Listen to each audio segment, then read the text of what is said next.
Mauritius from Bombay. So I arranged for them to get first class seating for Prabhupada and his servant. And the rest of the party, they would fly economy. As it was, Prabhupada had me sit with him in the first class. So we're sitting there, and there's this huge seat. And then they come around to serve the meals. They have this trolley, and on the trolley is a big side of beef. And they're carving it to order. This is the luxury. Then they come around with the bar, with champagne and wine and liquor, and everybody's drinking. So then Prabhupada asked for prasadam. They had packed, so we made a plate for Prabhupada, and the flight attendants, they saw all the nice prasadam. They were curious as to what these things were. And Prabhupada just ate a very little bit. Then he said, "Oh, give to the flight attendants," because they were expressing interest. So we started giving them things, and they loved it. And they thought this was great. And they admitted that food was much better. After we landed, Prabhupada called me in and said, "What is the value of flying this first class?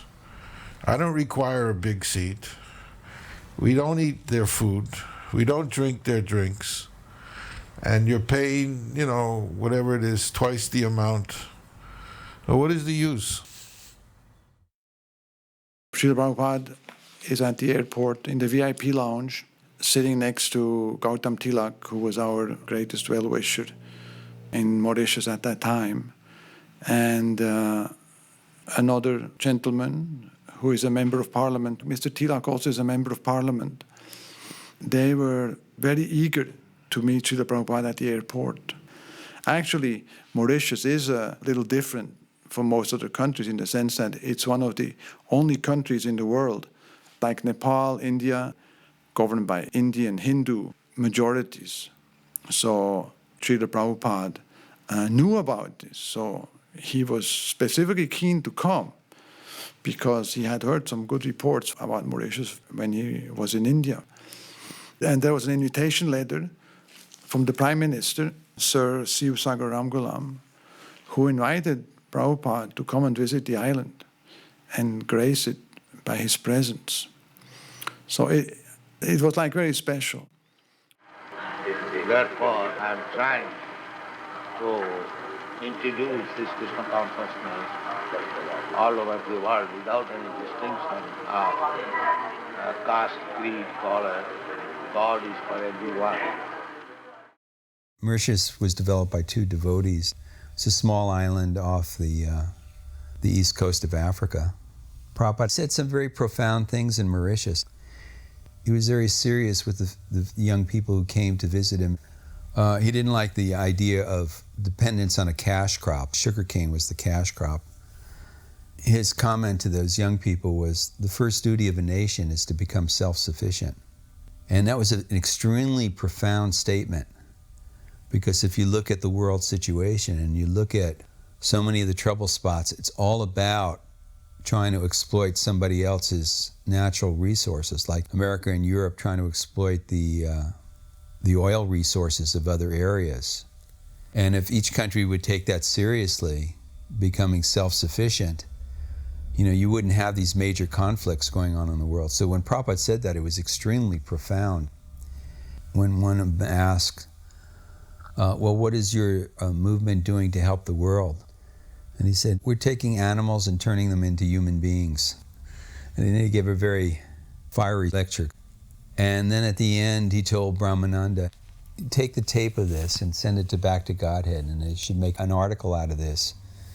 The title of the article should be, first you make them human, then you talk about United Nations.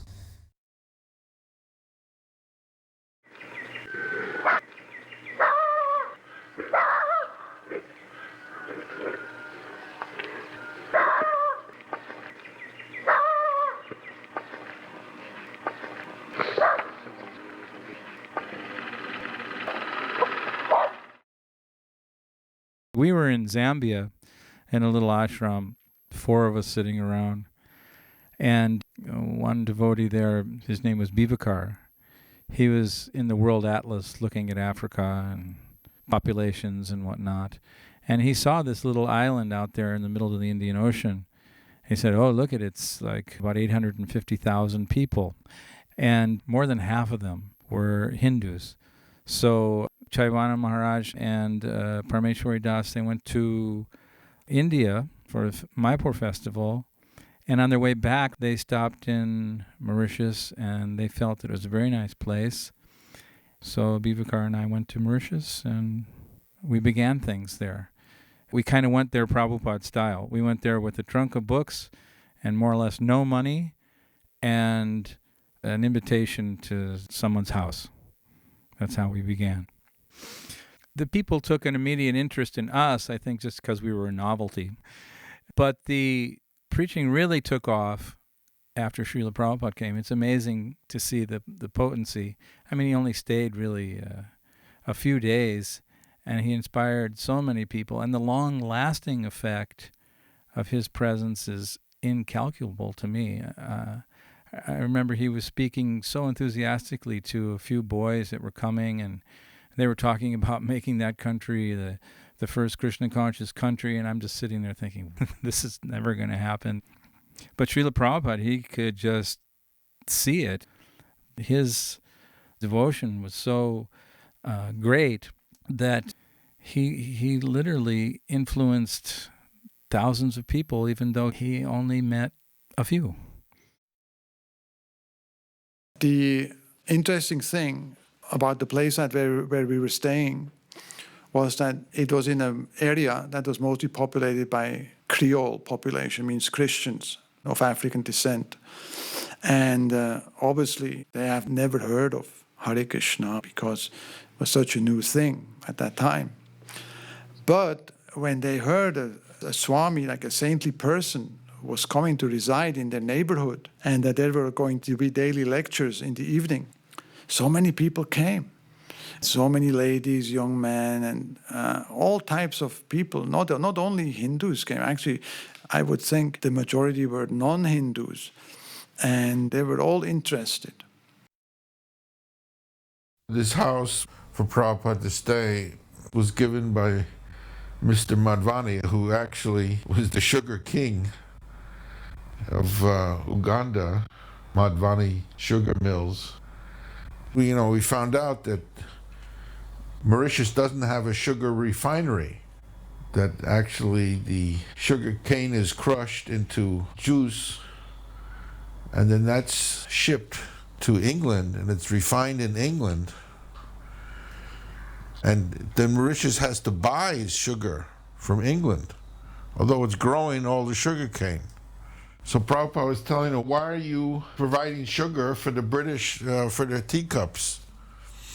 Just so that you get money, and then with the money, then you buy electronic goods. You have to import everything because you're not making anything. And even food was imported. So Prabhupada said, instead of growing sugar cane, you should be growing your own food. Be self-sufficient in food. But you're just being exploited. It goes back to the colonial times and the British Empire. Prabhupada didn't approve of cash crop. He approved of a food crop. So this was, something revolutionary. Nobody ever told him this. And he told it also to the government officials that he met. This was part of the Krishna consciousness movement, to be self-sufficient in food. So Prabhupada had been invited by the Prime Minister, Mr. Ram Ghulam. So Prabhupada came. But then after arriving, the Prime Minister had some sudden engagements and he had to postpone his meeting with Prabhupada. So one evening I had to make an international phone call and I had to go to someone's house because we didn't have a phone. You had to book the call and then they called you back. And while I was waiting on the TV, they showed the Prime Minister was inaugurating a chicken packing factory that had been built as a gift by the government of France. And it showed all these thousands of chickens and how they hang them by the head on these conveyor belts, and then this knife comes and then the machine, takes off all the feathers and then cuts it up, and out comes this, packaged chicken. And there's Mr. Ramgulam cutting the ribbon and how beneficial this will be. And I told Prabhupada what we saw on TV. Prabhupada said, "Oh, he is not Hindu." Prabhupada said, "I don't even want to meet him."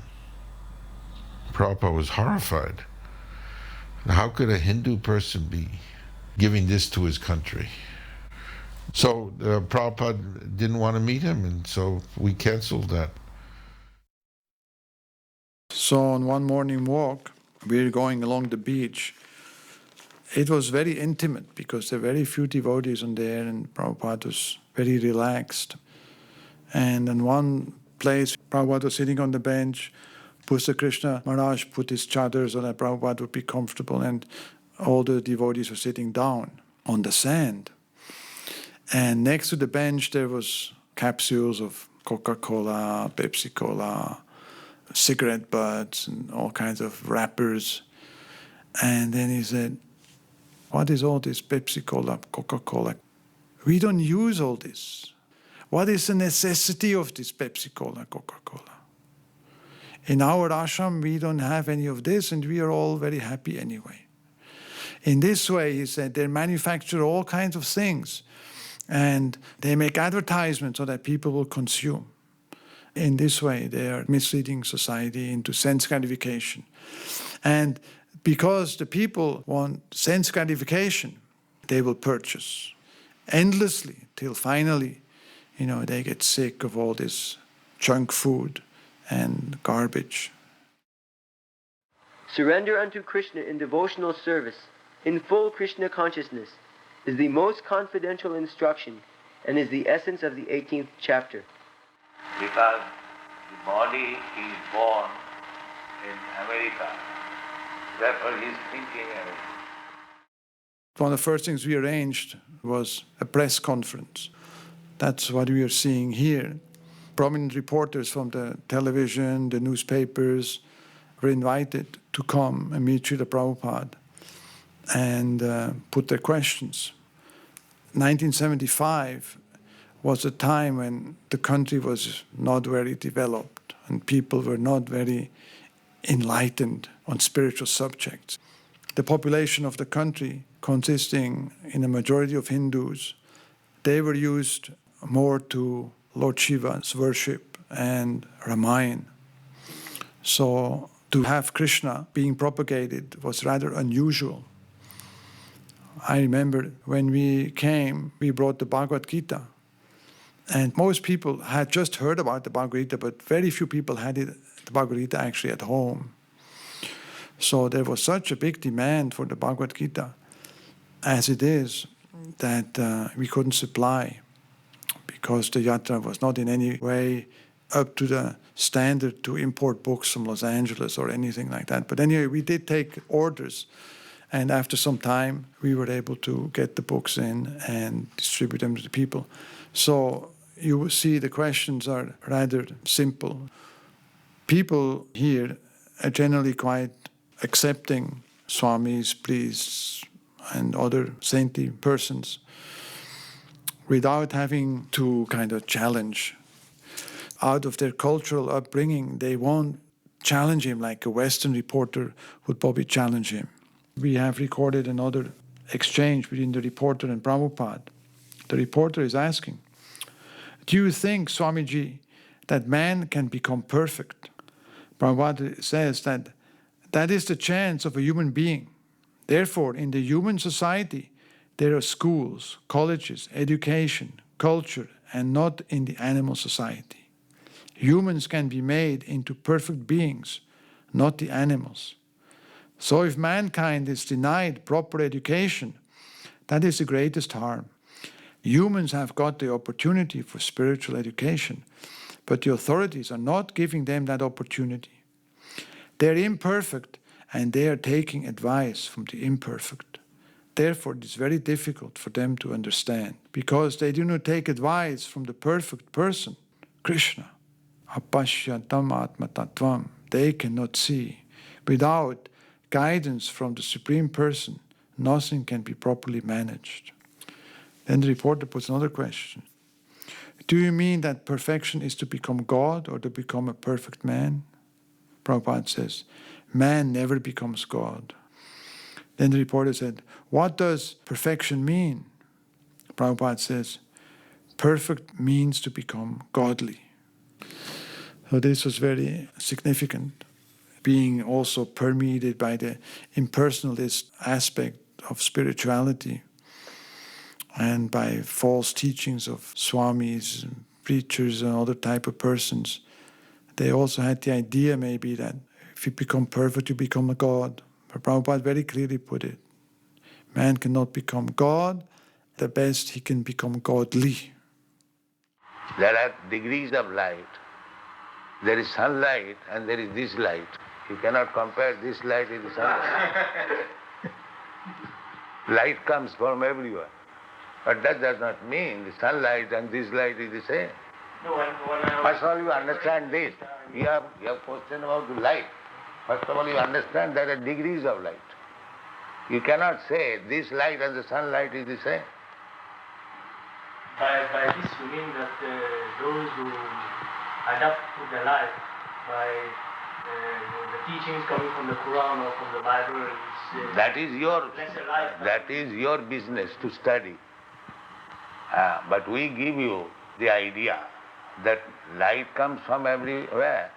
There is one glow one. That light also light. And the sunlight is also light. You cannot think that the glow worm's light and the sunlight is the same. Now it is your business to see which is glow worm light and which is sunlight. That is your business. Let them say all nonsense, what can I say? Every nonsense will speak something nonsense. How can I check it?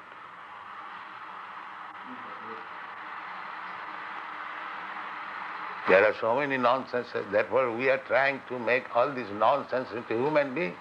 That is our problem. So long he is on nonsense, he will go on speaking nonsense. What can I do? Swamiji, one thing I want to know. This slok, from where you have quoted this slok? Lavanam Huh? This slok, Yes, it is in the 3rd chapter of 12th canto of Srimad Bhagavatam. Have you got all the Bhagavatas? 12 canto? We don't have it. So you can note it. We'd rotate. Some of us stay back and clean Prabhupada's room or do personal services. So one day when I went on the walk, we were out approaching the beach. In the distance, a sugarcane truck goes by with 4 or 5 workers in the back of the truck. They saw us, and in a mocking way, they go, Hare Krishna, Hare Ram. They weren't nasty or anything. I mean, they're happy-go-lucky guys. And one of the devotees said, oh, Prabhupada, what happens to someone who chants Hare Krishna like that? And Prabhupada said, in a very deep and most serious and convinced way, they are liberated. So when he said that, I remember it reminded me of that verse in the 1st canto of Srimad Bhagavatam. It goes, living entities who are, in the meshes of birth and death can be freed immediately simply by chanting the name of Krishna, which is feared by fear personified. So I thought of those men and how, Prabhupada said, well, they're liberated. But I'm sure they just took off and went to the sugarcane field and cut down some sugarcane and threw it in the truck and went and ate some lunch and went home and watched TV and, hard to see how they're liberated. But Prabhupada had that conviction, and that conviction is confirmed in Shastra. And we also have that kind of faith that Prabhupada doesn't just see things theoretically, but he sees through his realization. There was another thing that really struck me when we were on the beach, and I saw him do it also on the beach in Bombay, that total strangers would come up to him and he would greet them and just sort of beam at them. I mean, it's hard to describe in a way, like he's known him forever and is his best friend. But it was so disarming to see how much friendliness could come out of one person to, a total stranger. From his angle, he could see everyone is part of God. He lives that or experiences that. Again, it's not just theoretical. And it comes out, and when you see it in his person, it's very astonishing. We were going from Mauritius to South Africa, so we needed to have yellow fever shots. And Prabhupada never had one in his whole life, because he would never take any shots. But you could not go to a doctor and just have him stamp the card. You actually had to get the shot and actually have them sign that you got the shot. So Prabhupada refused to get the shot. He said, somehow or another, get me that card.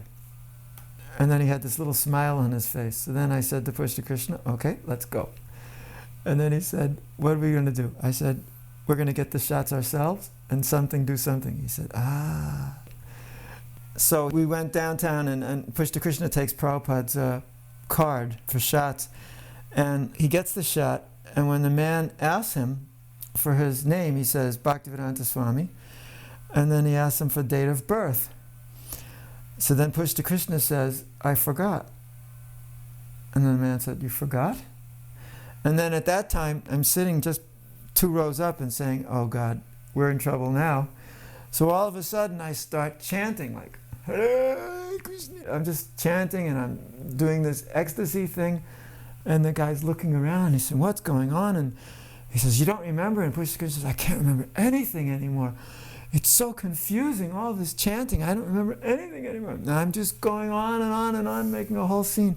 Finally the guy said, well, when you remember, write it on the card. He said, yeah, I sure will. And then we went back and we wrote in 1896, right? And we told Prabhupada what we did. And he was laughing and laughing. If someone should offer something with meat, we will reject it immediately. We do not take meals in the airplane.